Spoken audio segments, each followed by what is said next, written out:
Welcome to Mayoral Candidates on My City Speaks to Me, a special series dedicated to individuals running to be the next mayor of the city of Calgary. And it's an honor for me to have John Demery in the studio today. How are you, John? Great to be here, Landry. Thank you for having me. Thank you very much for coming to the studio. And I've been privileged to speak with some of the candidates, and the questions I would like to start with is the same question I've asked them. Right. That why should Calgary citizens get involved in this election process? It is one of the best ways that you can have your voice heard, right? I fundamentally believe in democracy. I mean, I've worked in places all around the globe where people have died to vote, to have their voice heard. And nothing drives me crazier than when people don't. And how important it is to have the representation you want to engage in the process. I think in 2017, we had maybe 58% of the population vote. That's not high enough. Yeah. And we are at a pivotal time for the city of Calgary. So we need all voices. And I'm talking a lot about including everyone in our recovery. And this is a great way to activate, get engaged, come out and vote, and choose your candidates. Thank you very much. You said something about pivotal moment. And casting our mind back to 6, 7, 8 months, back, and it was during the total lockdown pandemic worldwide, including Calgary. And there's a particular industry which I am from, the creative community. They kept Calgarians and Canadians alive by their creative activities online on Zoom. That is when we started going for parties and birthdays on Zoom, exhibition on Zoom, musical concert on Zoom, book reading on Zoom. And that tells me something important about the creative, the art and cultural landscape of our community. Now, the question I have for you is, what is your vision about art and cultural landscape of our city? I think it's fundamental that we pay more attention to arts and entertainment, and that's all manner of artists. I actually view artists as true entrepreneurs, but when I think about the richness and how they help through art connect all of us together, it's one of the first announcements I made when I announced running for mayor in May, that I wanted to especially support the re-entry and startup of our artists and entertainment community. Knowing too that they had actually been significantly hurt by the pandemic, had fallen through the cracks. But it's about making sure our main streets, that we've got places for galleries, that we're really celebrating our local artists who are amazing. You may know, Landry, that I was once chair of the board of the Sally Jazz Dance Works. I grew up dancing. Art has always been a part of my life, and so value it. Don't ask me to sing though, because I'm a lousy singer. But it is, I think we have often thought of it as an extra, as a side, and I want to build back and help build back collectively together, all of us, where we actually have this vibrant arts and culture and entertainment city that draws people from around the globe, but we also celebrate what is here. Because I actually think it's the way we build true diversity, because through art, it transcends all culture, experiences, language. It unifies. So this is why fundamentally I want to see and be that mayor, both signal boosts the arts, but also really brings it back and actually supports it meaningfully. That is amazing. Thank you very much for that answer. And that leads me to the next question, that how can you make culture more affordable for newcomer artists and the public? Yeah, so great question. Again, I said just a few minutes ago that I also view artists as the ultimate entrepreneur, which also means that as a city, as individuals and businesses, we need to support our artists. But Jan's Jumpstart program that I actually announced when I launched the campaign again, we have particular set aside funds to help artists and entertainers, particularly live entertainers who also haven't had the opportunity up until recently to perform live with their craft, that we can actually help them get back on their feet, and also to provide some added incentive for venues to hire local artists and entertainers. So some very specific programming to get us over this hurdle. We're talking about a fourth wave of COVID. I'm very concerned that we're going down a path where we may have to lock down again. I want to make sure we don't. It's one of the reasons I'm actually pro-vaccine passports, so we can actually keep our businesses and our venues open, and that we can continue to gather safely as people get sort of secured. But those are sort of the ideas and some very specific funds that we can actually put into the sector to really activate it. Thank you very much for that, John. Now, we know the city is facing a lot of challenging times, even before the pandemic. And I want to know your own opinion by identifying 3 major issues our city is facing and how you intend to solve them if elected. Yeah. Did a lot of listening before I even threw my hat into the ring, Lon Ray. And by listening to what matters to people, people are very concerned about future opportunities, not seeing economic opportunity. It's very personal for me. And I know this is the case for many families and parents. Yeah. I'm the stepmother of 2 boys, but Paul's and my 24-year-old left the city last August, could not find a job here, Lon Ray, as an apprentice carpenter. Did not see opportunity, didn't like the value set, didn't see us as an inclusive city that really embraced our diversity, was taking meaningful action on climate change. These are values that the young people are telling us. So I have 3 sort of pillars of the platform that I'm talking about that I want to address.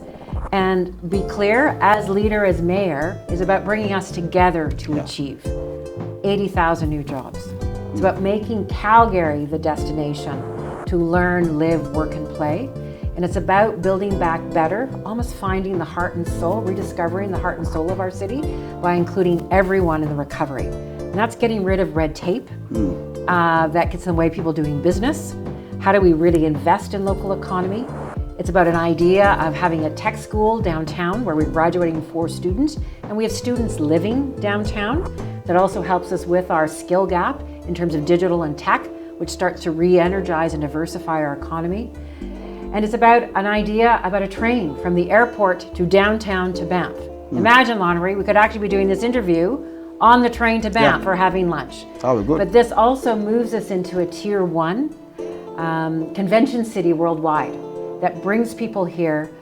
And almost to come full circle, Lon Ray, when you're talking with people, particularly that are young, they want to know that there are amazing things to do in our city, back to what we've been talking about, arts and culture, entertainment, that they're excited about it.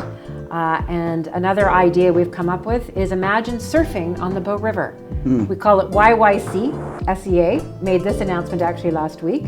But there's an amazing group of people and entrepreneurs talking about creating a wave park on the Bow River. And so, but think of the brand of that and putting back the cool into Calgary.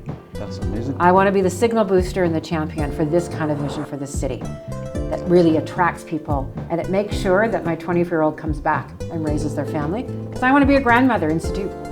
Thank you very much. Those are very good explanation and good answers. And while you were talking, you mentioned a bit here and there, which is kind of like linking to the next question when we're asking.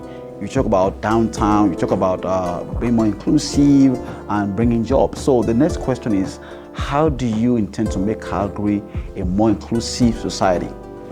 It's about acting that way, Lon Ray. On paper, we're one of the most diverse cities actually in the country, but we don't act that way. So it's making sure that all tables, decision making, that we're involving people. Back to your first question, it's important to vote. That's a first step. But it's also making sure that we've got opportunity for everybody. This becomes a place where we dream and we actually realize our dreams for ourselves and our families. So it's about economic opportunity. So it's about tech, it's about diversification, it's about jobs. And the way I've got a very detailed plan on climate change action that we figure will create almost 4,000 jobs in green tech. We want to put a campus downtown working with the existing post-secondaries that also helps people skill and retrain. And we need to also find a way to use all the credentials of the people in our city, get the barriers out of the way of our entrepreneurs, many of them from diverse cultures. We have what I call economic newcomers that come into the city that are underemployed. We're holding these people back. So as a municipal government, I want to take away those barriers. I'm not comfortable when I don't see a diverse room or a diverse city. I seek it out, and maybe that's just the privilege I've had of being able to work outside, nationally, internationally. And so I again see there's a huge role as mayor to ensure when anyone looks around a room, around a table, Do we have the diverse voices of our city represented? And do they see themselves in sort of the future of this city?